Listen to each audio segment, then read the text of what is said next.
Many years ago, in the beautiful city of Enugu, there lived a young woman whose name was Ijeoma.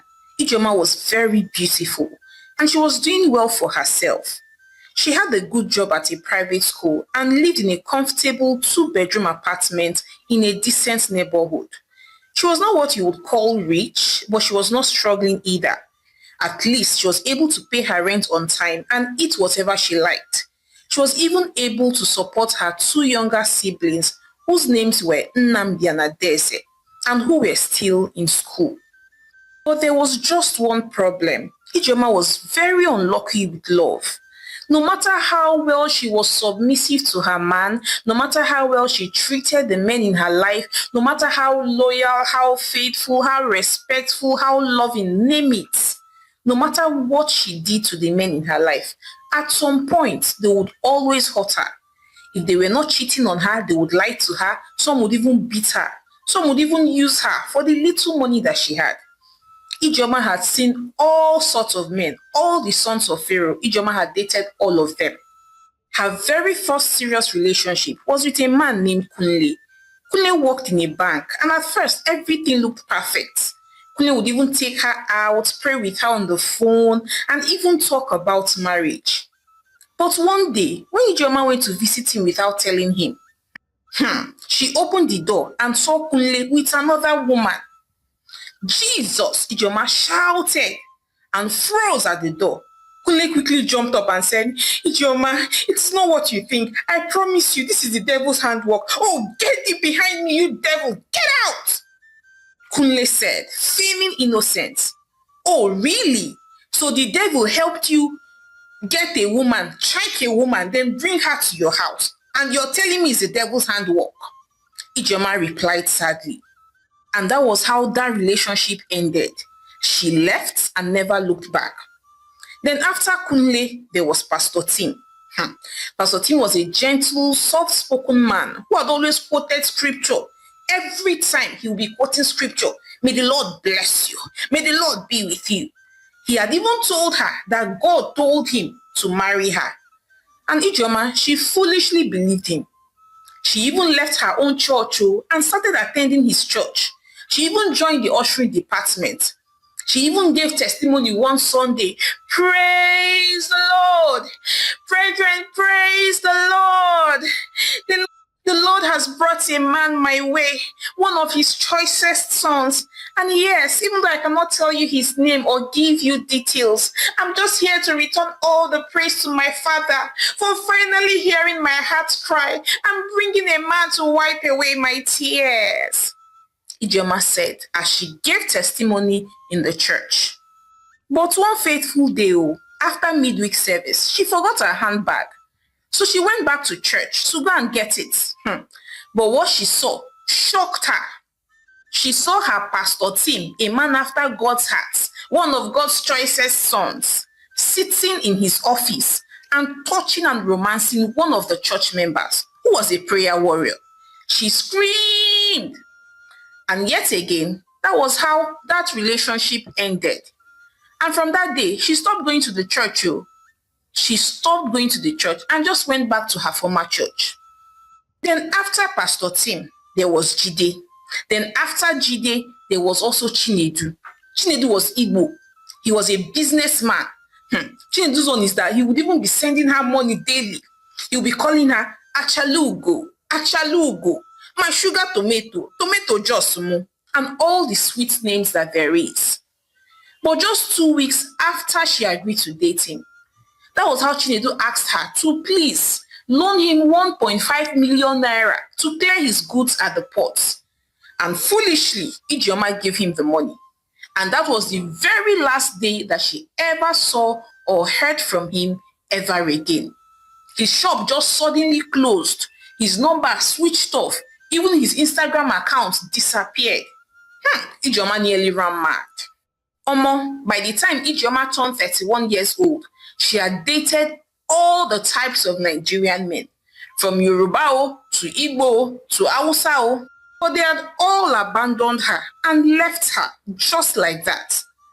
As a matter of fact, soon enough, her best friend Amaka started calling her Lord of the Rings because several men had engaged her, yet no marriage, no wedding to show for it.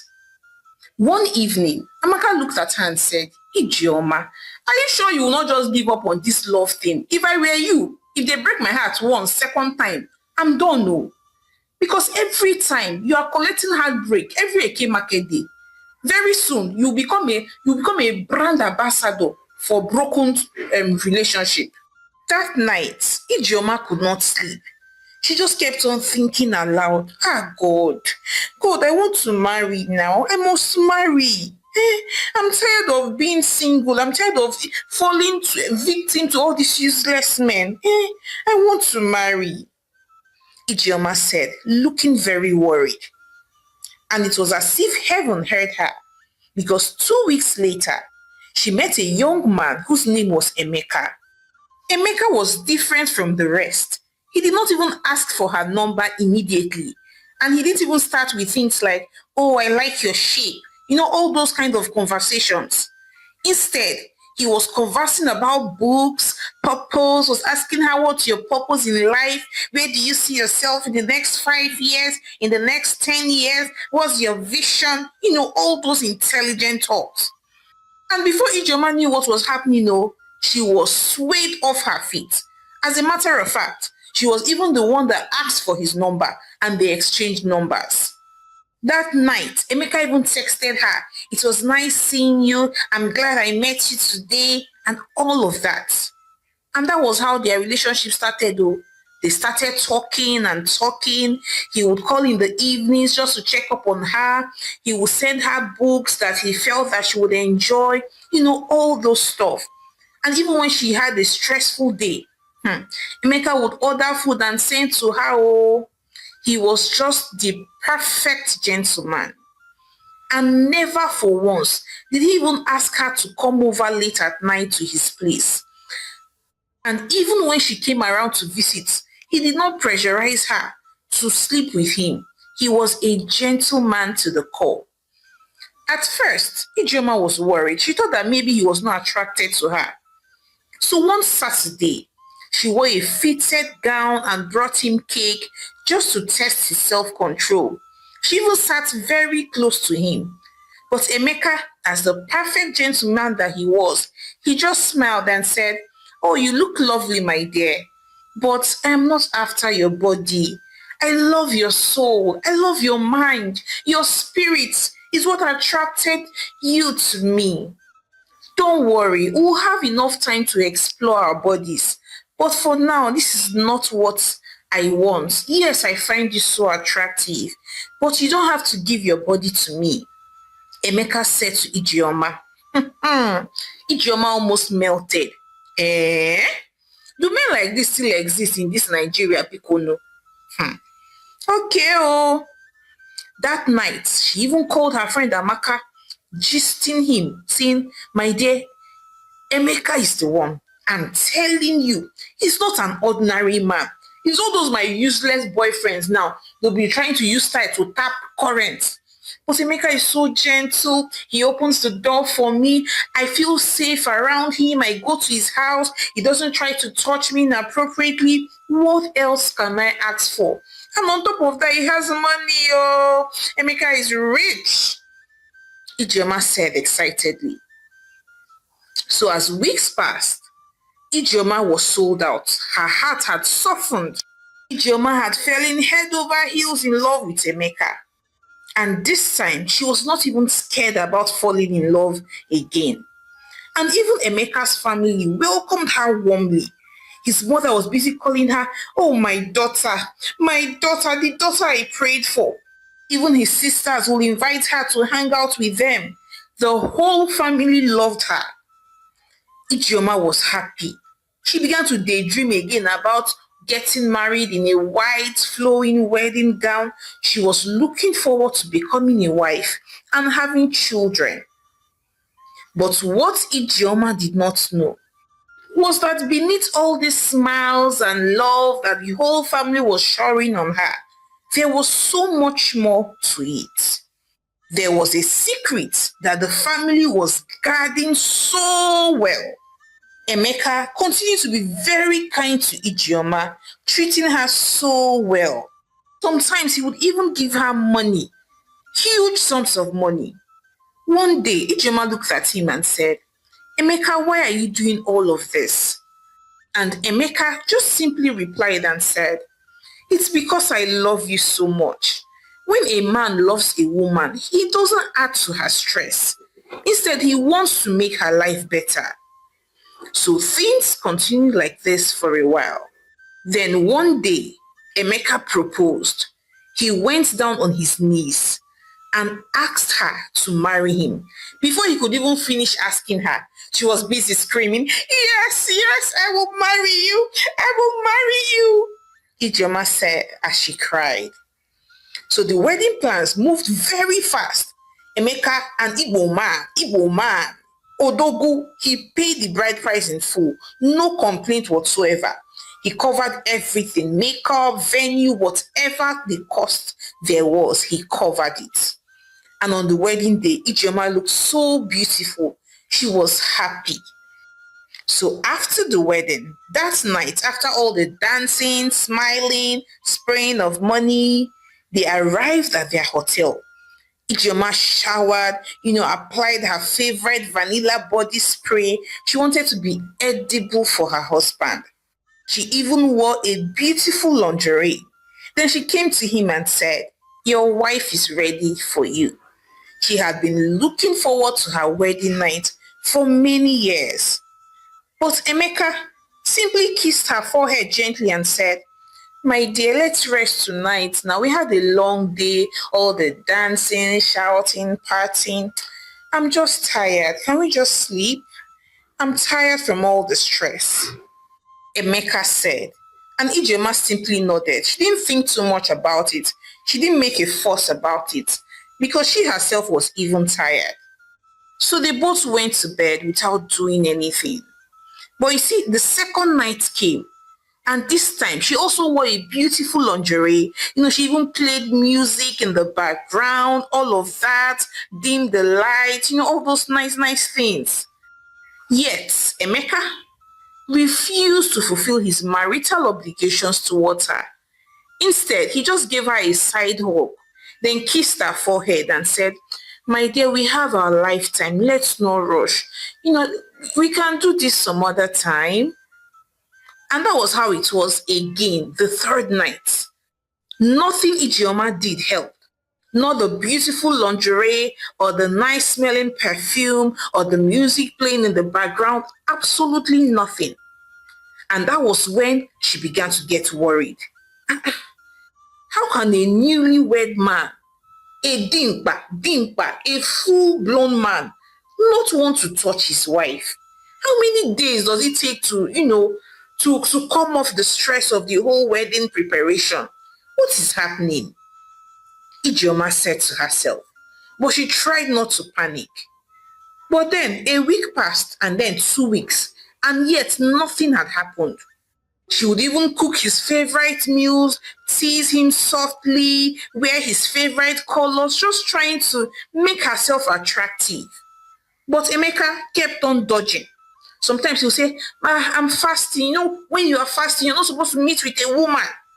Sometimes he will say, I'm tired. Other times he'll say, oh, I have an 8 o'clock meeting. I need to be alert. And, I just need to go to bed and sleep. Emeka would say, Ijeoma was getting frustrated. She did not know why her own case was different. She thought that it was always the man that wanted to meet with the wife. Now here, the reverse was the case.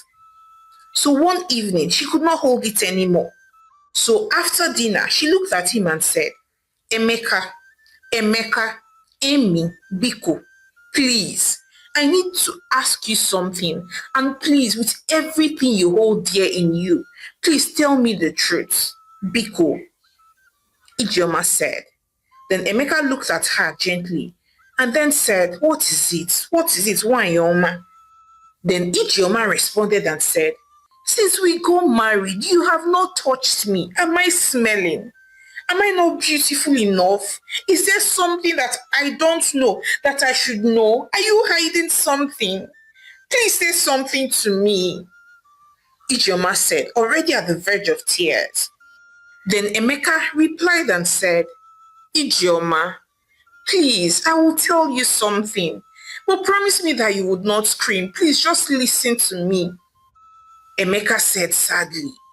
But by this time, Ijeoma's heart was already in her mouth. Then Emeka looked at her and said, I am impotent. I cannot perform. My chairman is not working. Emeka said sadly. Then he went ahead and explained about how when he was barely a child, he had an accident and it damaged his reproductive organ. And the doctors told him that he would never be able to function and would never be able to satisfy a woman and he would never be able to father children. Emeka said. Ijeoma was shocked. What? And you married me? You knew all of this and you married me? Ijeoma said. Then Emeka started begging her and said, I was so scared to tell you. I wanted to tell you. I tried to tell you. But I was scared that you would leave me, just like the other women in my life have left me after finding out that I am impotent. Please, I do not want to lose you. I love you so much. Emeka said, begging. Then Ijeoma, still in shock, responded and said, wait. Are you trying to tell me that your whole family, they know about your situation? Is that why they are so nice, so kind to me? Is that why they welcome me so warmly? Ah, God, I am finished, Ijeoma said. Then Emeka looked at her and said, yes, they know, but all hope is not lost. We can still have children. Emeka said, his voice trembling.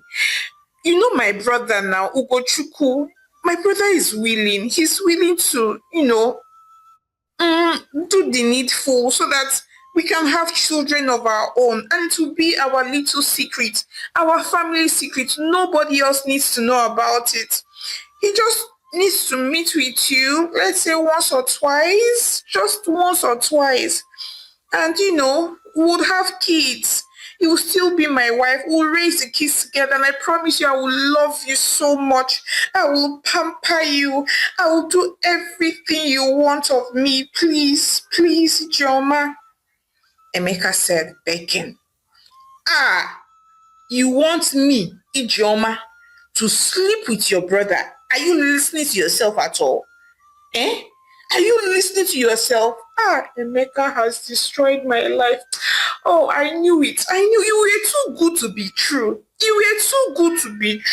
Ah, Ijeoma said very sadly.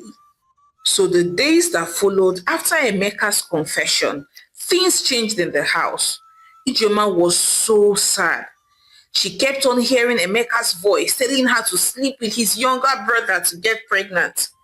He had not just betrayed her by not telling her of his condition, but he had also reduced her to a vessel, a mere chattel, and it hurt her so badly. Emeka, on the other hand, too, was also so sad. He could not even sleep in the same room with her any longer. Ijeoma did not know what to do. She just wanted to leave, pack up, and just disappear. But then, her siblings, Emeka was the one that was paying her sister's school fees, and even her brother, Nnamdi, was working in her husband's company, their family company. So they had her roped in. She was confused. She didn't know what to do.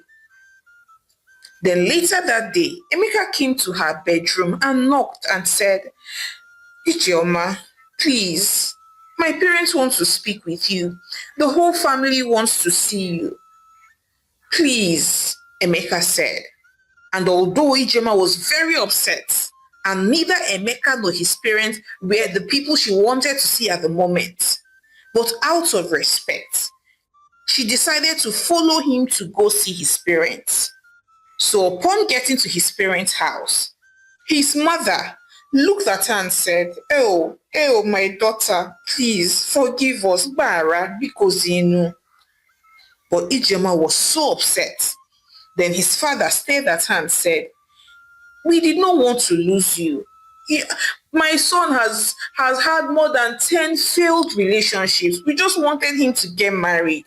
And you make Emeka very happy. Besides, there are other ways to have children. It mustn't be done, the normal way, eh? And this is our family secret. Please try and understand from our own point of view." The father said, "What? Understand? I should understand the fact that I've been deceived into a marriage with a man that cannot touch me. Okay, aside children, is it only to give me children that a husband is supposed to do?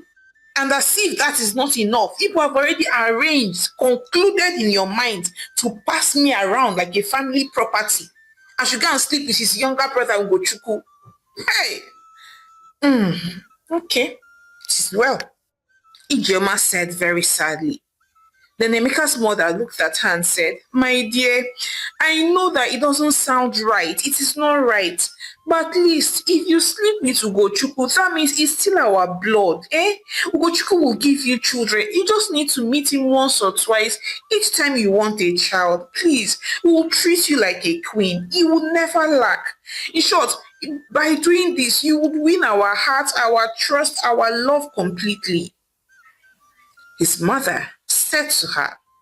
By this time, Ijeoma was at the verge of breaking down in tears. Then she turned to Emeka. Then Emeka looked at her and said, "Ijeoma, I know that I hurt you, but I'm sorry. This is bigger than us. This is bigger than me. This is our future, our lineage." Then his father stood up and walked to a side drawer and brought out a brown envelope.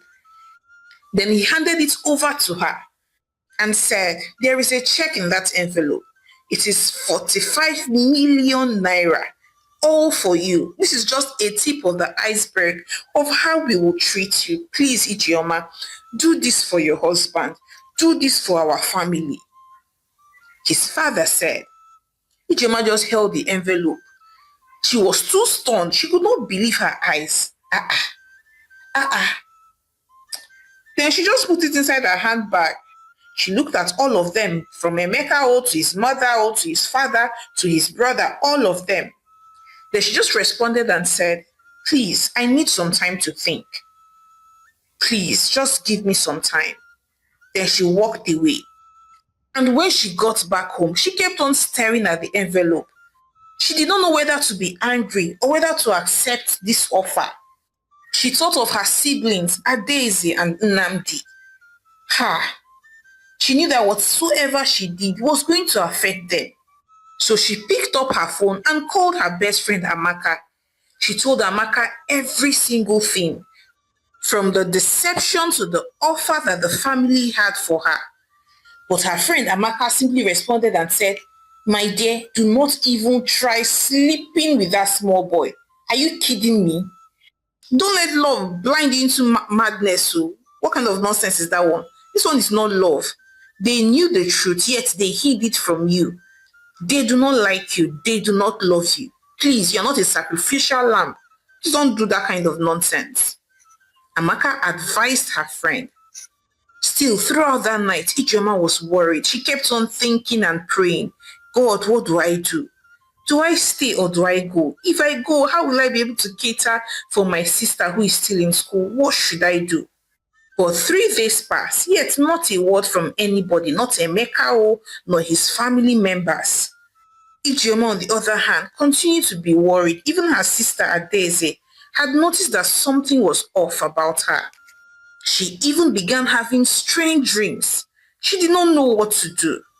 Then one day, Emeka finally called her and said, "Ijeoma, my love, I miss you. Please come back to your senses. Please. We are doing this for us. Nobody would know. The child will still look like you and still look like me because, it's my brother that is helping us get this child. Ijeoma, please do not break our family apart by being stubborn." Emeka said. Ijeoma did not know what to say. She just simply ended the call gently. Although she still kept on receiving messages from Emeka's mother.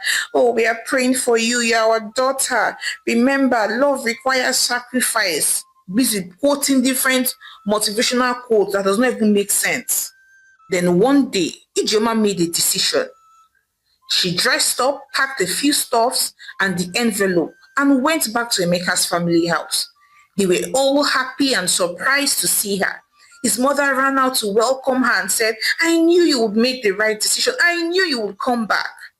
My daughter, I knew that you were smart, Ijeoma's mother said. But Ijeoma did not even say a word to her. She just walked straight into the parlor and placed the envelope on the center table. By this time, the whole family was present. Then she looked at them and said, I do not want your money. And I do not want to be a part of this dirty secret. And I do not want this marriage either.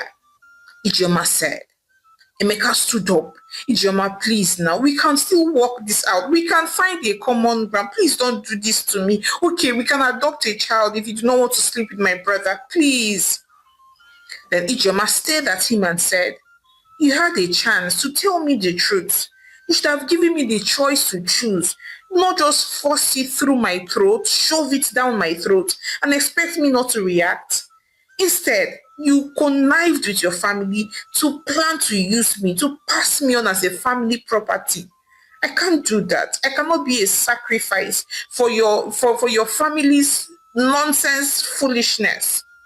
Ijeoma said as she slowly removed her wedding ring, placed it beside the check, looked directly at Emeka and said one last thing.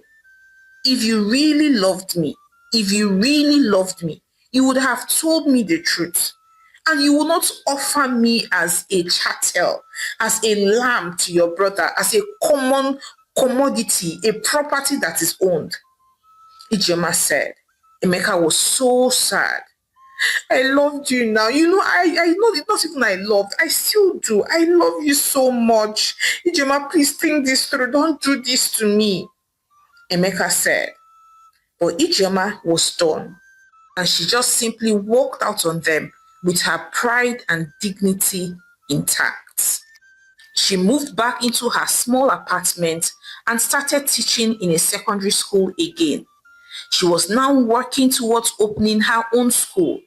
And as fate would have it, Adaeze even gained a scholarship and Nnamdi landed an even higher paying job. Things were just working out for them on their own. And yes, the healing was not instant because there were nights where Ijeoma would cry and cry. There are days when she wanted to go back to Emeka because Emeka was really good to her, aside the fact that he had lied to her. There are sometimes she would even stay at her wedding photo. She did not know what to do about it. But then she would always remind herself that she decided to choose herself. She was not going to allow herself to be passed around as a family property. Amaka, her best friend, always came visiting to encourage her that she made the right decision. And deep inside her heart, Ijeoma knew that it was true, that indeed she made the right decision. She knew it was going to hurt for a while, but one thing she was sure of was that time heals every single wound. So rather than being passed around like a common property, she chose her dignity and self-worth instead. And she was happy that she did so. Hi besties! It's your favorite storyteller, Omalicha. Thank you so much for watching my story to the end. So I'd like to hear your thoughts on this one as usual. What do you think? So if you were in Ijioma's shoes, would you agree to sleep with your husband's younger brother just so you could have a child of your own? Or would you walk away with your dignity just like Ijeoma did? Besides, you and I know that there are a lot of people in this situation today. Most of them find alternative ways to satisfy their urges because their husbands are impotent or cannot even function at all. But if you were in her shoes, would you, to save face, save yourself from shame, would you stay in the marriage and do the needful? or would you walk away? Please share your thoughts with me in the comment section. And I know that most of you have missed me and I've missed you all so much. But I'm here to say that Omalicha is back, so expect more interesting and mind-blowing stories like this. But before I go, please support your home girl, Omalicha, by subscribing to my channel, liking my videos, and sharing with your loved ones. So now, till I come your way again with more interesting stories, bye!